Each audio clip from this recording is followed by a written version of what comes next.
শোনেন, একটা টুনটুনি পাখির গল্প শোনাই আপনাকে। একটা টুনটুনি পাখি ছিল, বুঝেছেন? ওই টুনটুনি পাখিটা রাজসভায় আসতো প্রতিদিন, আর বিভিন্ন টাইপের কথা বলে রাজাকে খুব রাগাতো, আর রাজাও খুব রাগ করতো। একদিন রাজা সিদ্ধান্ত নিল কি ওই টুনটুনি পাখিটাকে রান্না করে খেয়ে ফেলবে রাজা।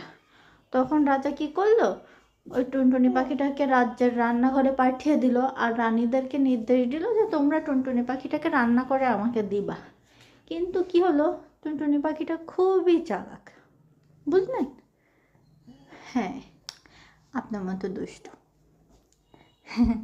তারপরে টুনটুনি পাখিটা উড়ে গেল, রানীরা তো ভীষণ ভয় পেয়ে গেল। তখন রানীরা কি করলো জানেন, মুরগির বাচ্চা রান্না করে দিল রাজাকে। রাজা ওটা খেয়ে ভাবলো যে সে টুনটুনি পাখি খেয়েছে। তারপর রাজা তো মহা খুশি, টুনটুনি পাখি আর রাজাকে জ্বালাতন করতে পারবে না। কিন্তু কি হলো জানেন, রাজা দেখলো যে টুনটুনি পাখি আবার তার রাজসভায় এসেছে, আর তাকে বিভিন্ন টাইপের কথা বলে আবার রাগাচ্ছে। রাজা তো খুব রেগে গেল। তখন রাজা কি ঠিক করলো জানেন? দাঁড়ান দাঁড়ান দাঁড়ান, গল্প তো এখনো শেষ হয়নি। গল্প গল্প কি এখনো শেষ হয়েছে আমার শোনা? গল্প তো এখনো শেষ হয়নি। আবার আমরা একটু বাইরে যাবো, আবার চলেন আবার একটু বাইরে যাই। তারপর রাজা ঠিক করলো যে রাজা ওই টুনটুনি পাখিটাকে আস্ত গিলে খাবে, বুঝছেন?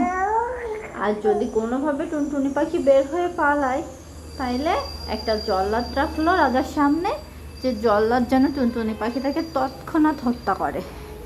এখন যেই ভাবা সেই কাজ, রাজা টুনটুনি পাখিটাকে আস্ত গিলে খেলো। খাওয়ার পরে হঠাৎ করে রাজার ঢেকুর উঠলো, আর ঢেকুরের সাথে টুনটুনি পাখিটাও উড়ে গেল। উড়ে যাওয়ার সময় জল্লাদ তো আগে থেকেই দাঁড়াইছিল টুনটুনি পাখিটাকে হত্যা করবে বলে। হ্যাঁ হ্যাঁ, বুঝতে পেরেছেন? পরে জল্লাদ জোরে একটা তার তলোয়ার চালালো খুব জোরে টুনটুনি পাখির দিকে লক্ষ্য করে। যেই টুনটুনি পাখি রাজার গাল, শোনেন শোনেন শোনেন, যেই গাল থেকে টুনটুনি পাখিটা বের হয়ে যাচ্ছিল না, তখনই তো জল্লাদ তলোয়ার চালাইছে। আর তলোয়ার চালাইলে কি হয়েছে, রাজার নাক কাটা গেছে। আর তখন টুনটুনি পাখি তো মারা গেল না। ও টুনটুনি পাখি তখন মহা খুশি হয়ে গেল। আর এরপর থেকে কি হলো জানেন? এরপর থেকে কি হলো, রাজার তো নাক কাটা গেল, রাজা তখন নাক কাটা রাজা হয়ে গেল।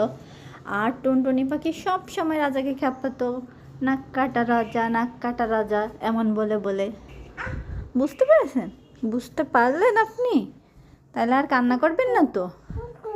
হ্যাঁ, আর কান্না করবেন না তো?